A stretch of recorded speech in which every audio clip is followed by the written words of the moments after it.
प्रधानमंत्री ने आत्मनिर्भर भारत के निर्माण के लिए देशवासियों से संकल्प, समर्पण और सहयोग का किया आह्वान।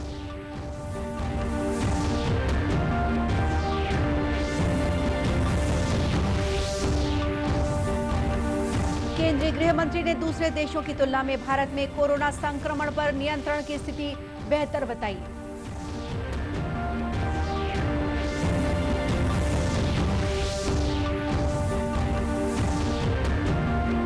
राज्य में बीते 24 घंटों के दौरान कोरोना संक्रमित 57 नए मरीज मिले। इनमें सबसे अधिक 21 पॉजिटिव राजनांदगांव जिले के।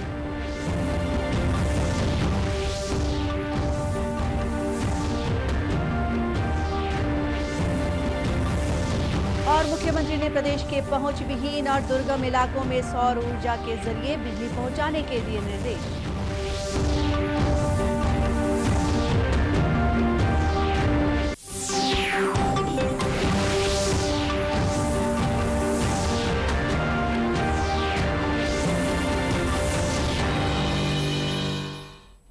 नमस्कार, आप देख रहे हैं दूरदर्शन समाचार। मैं हूं गोपा सान्याल। अब समाचार विस्तार से।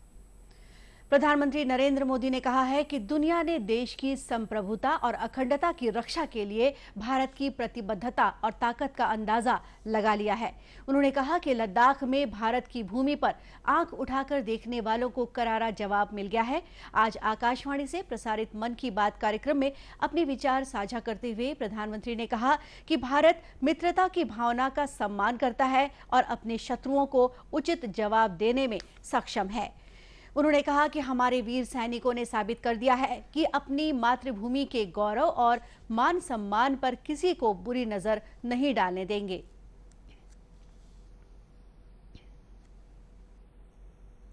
लद्दाख में भारत की भूमि पर आंख उठाकर देखने वालों को करारा जवाब मिला है। भारत मित्रता निभाना जानता है तो आंख में आंख डालकर देखना और उचित जवाब देना भी जानता है। हमारे वीर सैनिकों ने दिखा दिया है कि वो कभी भी मां भारती के गौरव पर आंच नहीं आने देंगे। श्री मोदी ने लोगों का आह्वान किया कि आत्मनिर्भर भारत की दिशा में हम सबका संकल्प, समर्पण और सहयोग बहुत जरूरी है। पीपल्स पार्टिसिपेशन, जन भागीदारी के बिना पूरा नहीं हो सकता, सफल नहीं हो सकता। इसलिए आत्मनिर्भर भारत की दिशा में एक नागरिक के तौर पर हम सबका संकल्प, समर्पण और सहयोग बहुत जरूरी है, अनिवार्य है। आप लोकल खरीदेंगे, लोकल के लिए वोकल होंगे तो समझिए आप देश को मजबूत करने में अपनी भूमिका निभा रहे हैं। वैश्विक महामारी कोरोना का जिक्र करते हुए प्रधानमंत्री ने लोगों से अपील की कि खुद की देखभाल कर बीमारियों से बचना होगा। स्वाभाविक है कि जो वैश्विक महामारी आई, मानव जाति पर जो संकट आया, उस पर हमारी बातचीत कुछ ज्यादा ही रही। लेकिन इन दिनों मैं देख रहा हूं लगातार लोगों में एक विषय पर चर्चा हो रही है कि आखिर ये साल कब बीतेगा। कोई किसी को फोन भी कर रहा है तो बातचीत इसी विषय से शुरू हो रही है, ये साल जल्दी क्यों नहीं बीत रहा। कोई लिख रहा है, दोस्तों से बात कर रहा है, कह रहा है कि ये साल अच्छा नहीं है। कोई कह रहा है 2020 शुभ नहीं है। बस लोग यही चाहते हैं कि किसी भी तरह से ये साल जल्द से जल्द बीत जाए। एक लेख का हवाला देते हुए प्रधानमंत्री ने कहा कि कोरोना संकट के दौरान भारत के साथ साथ अमेरिका में भी अदरक, हल्दी और अन्य मसालों की मांग बढ़ गई है। फाइनेंशियल टाइम्स में एक बहुत ही दिलचस्प लेख पढ़ रहा था। इसमें लिखा था कि कोरोना काल के दौरान अदरक, हल्दी समेत दूसरे मसालों की मांग एशिया के अलावा अमेरिका तक में भी बढ़ गई है। पूरी दुनिया का ध्यान इस समय अपनी इम्यूनिटी बढ़ाने पर है और इम्यूनिटी बढ़ाने वाली इन चीजों का संबंध हमारे देश से है। हमें इनकी खासियत विश्व के लोगों को ऐसी सहज और सरल भाषा में बतानी चाहिए जिससे वे आसानी से समझ सकें और हम एक हेल्दियर प्लेनेट बनाने में अपना योगदान दे सकें। वहीं मानसून का उल्लेख करते हुए श्री मोदी ने लोगों से अपील की कि वे पर्यावरण की रक्षा के लिए बारिश के पानी का बड़े पैमाने पर संचय करें। इस कार्यक्रम के जरिए श्री मोदी ने पूर्व प्रधानमंत्री स्वर्गीय पीवी नरसिम्हा राव को भी अपनी श्रद्धांजलि दी। श्री राव का जन्म शताब्दी समारोह आज से शुरू हो रहा है। उन्होंने कहा कि श्री राव ने ऐसे समय में देश का नेतृत्व संभाला जब देश संकट से गुजर रहा था। केंद्रीय गृह मंत्री अमित शाह ने कहा है कि विश्व के दूसरे देशों की तुलना में भारत में कोरोना संक्रमण पर नियंत्रण की स्थिति काफी अच्छी है। दूरदर्शन समाचार के साथ विशेष साक्षात्कार में केंद्रीय गृह मंत्री ने कहा कि कोरोना संक्रमण पर रोक लगाने के लिए भारत में शुरुआत से ही प्रभावी कदम उठाए गए। कोरोना की लड़ाई का सवाल है, भारत सरकार ने ये लड़ाई ढंग से लड़ी है और विश्व के परिप्रेक्ष्य में कोरोना को देखेंगे तो हमारे आंकड़े बहुत अच्छे हैं, बहुत अच्छे विश्व के परिप्रेक्ष्य के अंदर। और शुरू से देश दुनिया भर में सरकारें कोरोना के खिलाफ लड़ी है। नरेंद्र मोदी जी के नेतृत्व के कारण भारत के अंदर सरकार भी लड़ी है और 130 करोड़ लोग भी लड़े हैं और सब राज्य सरकारें भी लड़ी हैं। एक अन्य सवाल के जवाब में श्री शाह ने कहा कि प्रवासी मजदूरों को उनकी जगह पर ही रोजगार उपलब्ध कराने के लिए विशेष अभियान चलाया जा रहा है। भी बढ़ाए गए हैं, वेतन भी मनरेगा का बढ़ाया गया है और एक अस्थायी परिस्थिति है। इसके बाद में सभी श्रमिक अच्छी परिस्थिति होते ही अपने अपने जहां उनका नौकरी परमानेंट नौकरी था, काम करते थे, वहां जाना जरूर चाहेंगे। जो चाहेंगे उनको भेजने की भी व्यवस्था है। ट्रेन चालू हो गई है, काफी सारे लोग अभी जा भी रहे हैं। मगर भारत सरकार ने एक विशेष ड्राइव चलाकर उनको अभी जब तक कोरोना है तब तक और कुछ जगह पे ये परमानेंट भी व्यवस्था हो जाएगी, इसके चलते वहीं पर उनको रोजगारी मिले, इसका एक अभियान चला है। तो मैं मानता हूं कि बहुत ढंग से इसको हमने एड्रेस किया है। केंद्रीय मंत्री ने यह भी बताया कि कोरोना संक्रमण से निपटने के लिए जांच में तेजी लाने के साथ ही स्वास्थ्य सेवाओं को भी और अधिक बेहतर किया जा रहा है। राज्य में कोरोना संक्रमित मरीजों के मिलने का सिलसिला जारी है। बीते 24 घंटों के दौरान 57 नए कोरोना संक्रमित मरीजों की पुष्टि हुई है।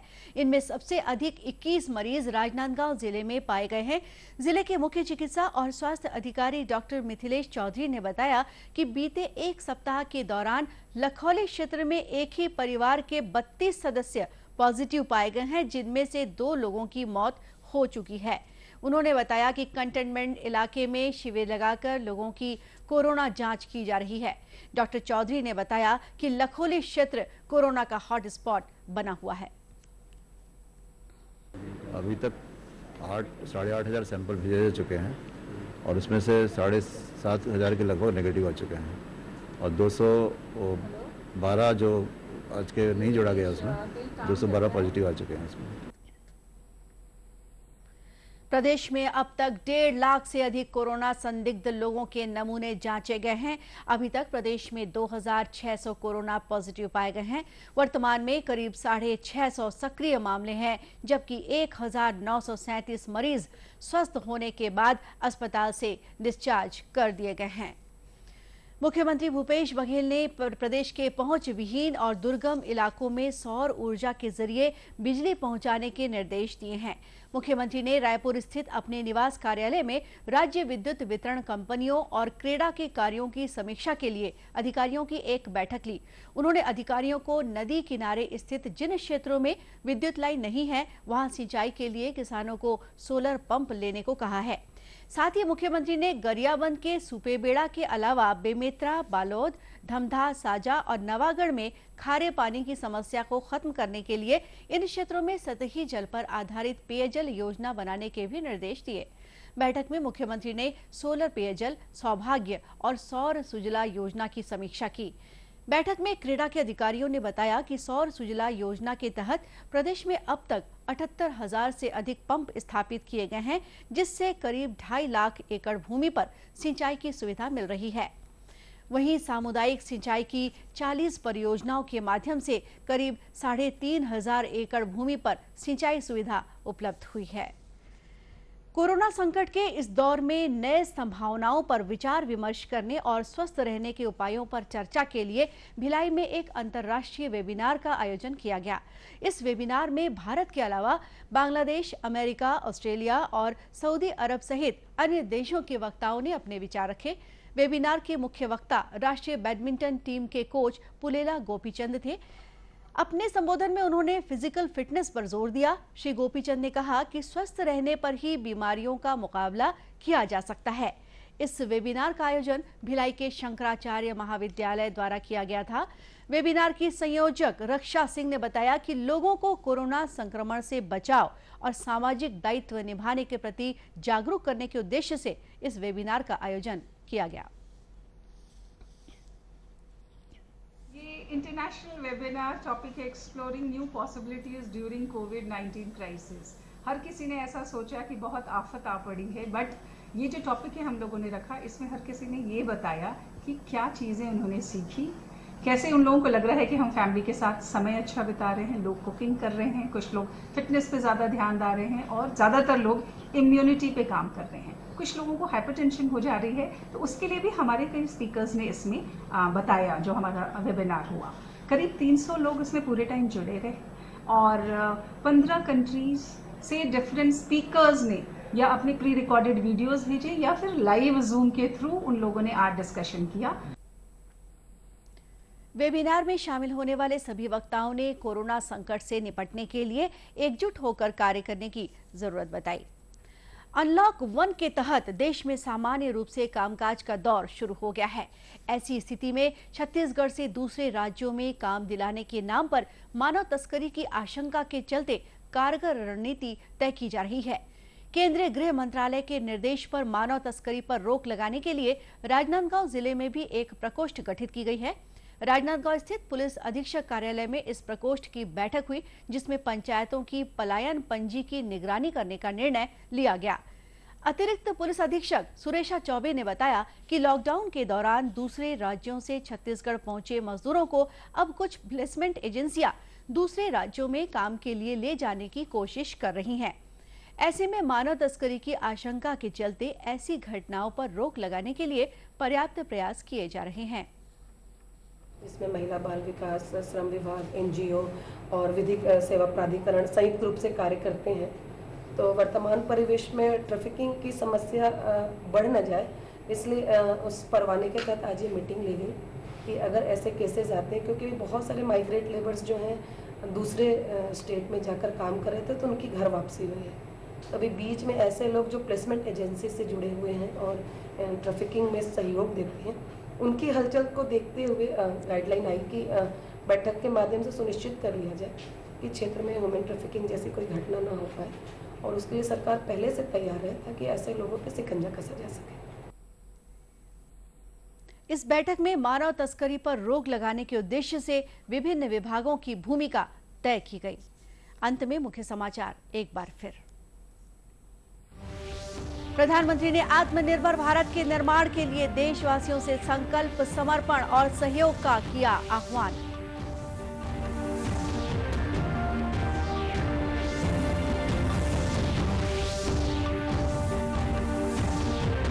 केंद्रीय गृह मंत्री ने दूसरे देशों की तुलना में भारत में कोरोना संक्रमण पर नियंत्रण की स्थिति बेहतर बताई।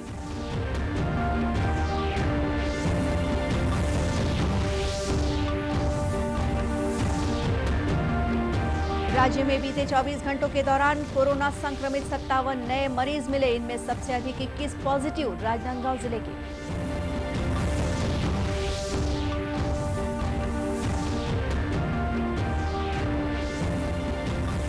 और मुख्यमंत्री ने प्रदेश के पहुंच विहीन और दुर्गम इलाकों में सौर ऊर्जा के जरिए बिजली पहुंचाने के दिए निर्देश। और इसी के साथ ये समाचार बुलेटिन यहीं समाप्त हुआ। नमस्कार।